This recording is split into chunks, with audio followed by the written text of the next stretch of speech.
In this video, we are going to check the gas side of the wall hung installation. We recommend a dedicated gas pressure regulator be installed for each unit. This regulator will ensure that the unit sees a constant gas pressure regardless of which other gas applications are running. Size the gas regulator based on the BTU rating of the unit and install it per the manufacturer's requirements. Use the gas regulator to set the gas pressure at 8 inches of water column for a natural gas unit and 11 inches of water column for a propane unit if possible. When setting the gas pressure, ensure that at least one heat exchanger is firing.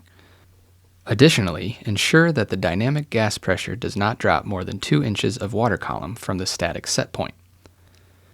Ensure the gas line has a drip leg installed and that the total run length does not exceed the values listed in section 6.9 of the manual. If you have any questions, please don't hesitate to reach out to product support.